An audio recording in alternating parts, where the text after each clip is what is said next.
been a long week waiting for FPL and finally the wait has come to an end. Personally, being on wildcard and not seeing a lot of price changes has been disappointing, but the tinkering has more than made up for it.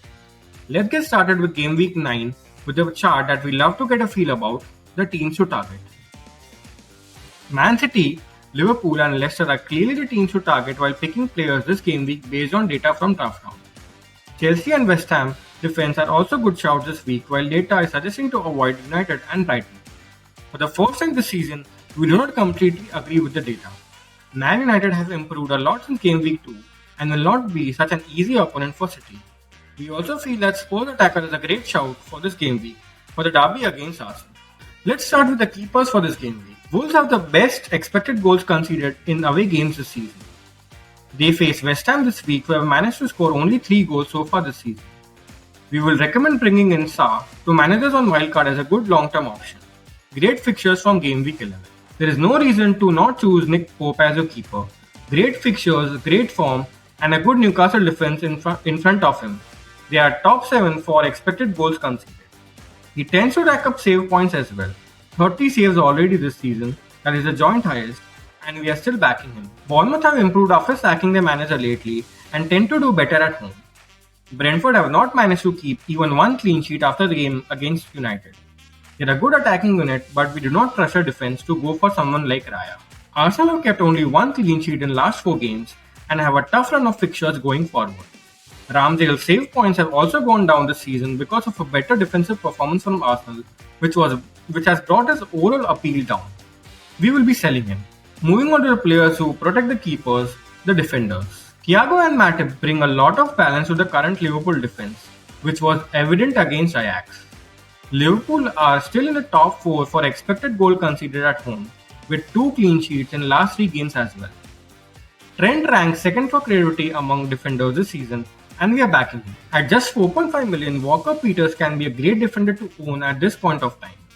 Southampton have performed well defensively, not conceding more than 1 goal in 6 out of the 7 games. They are also in the top 10 for expected goals this season. Barring the Man City game, Wolves have only conceded 4 goals in 6 games this season, and also rank 4th for expected goals conceded away from home. They now face a West Ham side who have not looked great this season, 3rd worst XG at home this season. Kilman at 4.5 million could be a good long-term pick, as Wolves have a great run of fixtures after Game Week 11. With 1 clean sheet in last 4 games and a tough run of fixtures for Arsenal from defensive point of view, we would be avoiding Saliba going forward. We feel there are much better value picks to take advantage of and get an odd clean sheet on the way too. Mark Gay's name has popped up a lot in the international break. However, we feel it's not worth going there because of the fixtures. Chelsea, Leeds and Leicester in the next 3 are all attacking teams. Also, Palace themselves haven't looked great this season, conceding 9 goals so far. Let's talk about the most exciting players of the FPL, the midfielders. Maddison is probably the best player to own currently considering the fixtures that Leicester have.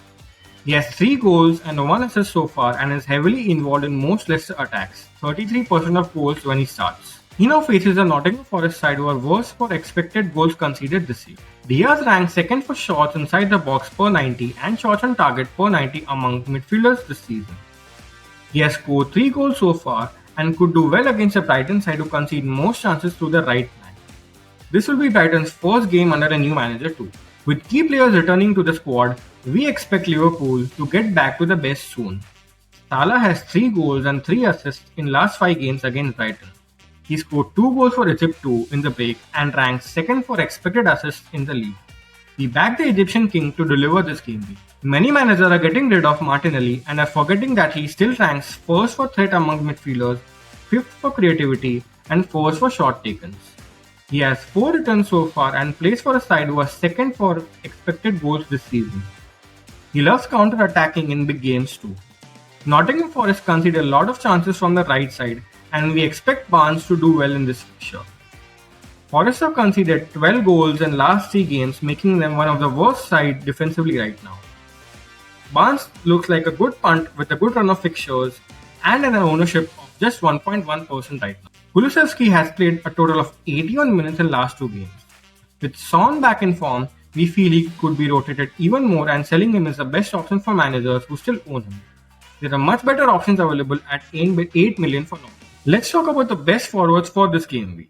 Mitrovic ranks 3rd for expected goals and 3rd for shots on target per 90 in the league so far. He's in red hot form this season and looks like the best forward option at his price range. Fulham have a decent run of fixtures until game week 16. 4 of them are home games, and he's a set and forget pick for us. Sir Harold Kane loves playing against Arsenal. He has 4 goals and 1 assist in the last 7 games against them. Kane has looked great this season and ranks 2nd for expected goals and already has 6 goals and 1 assist in 7 games so far. Arsenal also concede maximum chances through the middle. Daka has had 2 starts in his last 2 games and is ranked 6th in the league for non-penalty expected goal involvement per 90. He has performed well whenever he has started for Leicester and now plays Forest and Bournemouth. He can be a great punt and an enabler at just 5.7 million. With so many options available for the forward spot, we feel it is best to get off Jesus for now before a tough run of fixtures. Replacing him with a 5.5 to 7 million option gives you the opportunity to invest more in the midfield and the 4 defensive options. Let's talk about the most important decision of the FPL, the captaincy. A well-rested Salah against one of his favorite EPL opponents can be a treat to watch, especially at home. He scored 2 goals for Egypt too and should have his confidence back up. Thiago is back too. We are backing the FPL legend to turn tables and return with a bang. Maddison is a streaky player and we saw enough from him in the game against Spurs too. Bring him in and captain him this game week. Nottingham Forest concede most of the chances through the middle and Maddison can absolutely feast this week.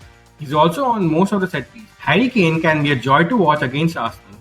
He has an impressive record against them and would love to deliver yet again in the derby game. If you do not have any of the 2 mentioned before, Kane can be a safe captaincy option as well. Do check out our wildcard video to know the players that we bought in for this run. That's it from the boys for this game week. Thank you for all the support and please do subscribe and help us reach to our target of 850 subscribers. Thank you and goodbye.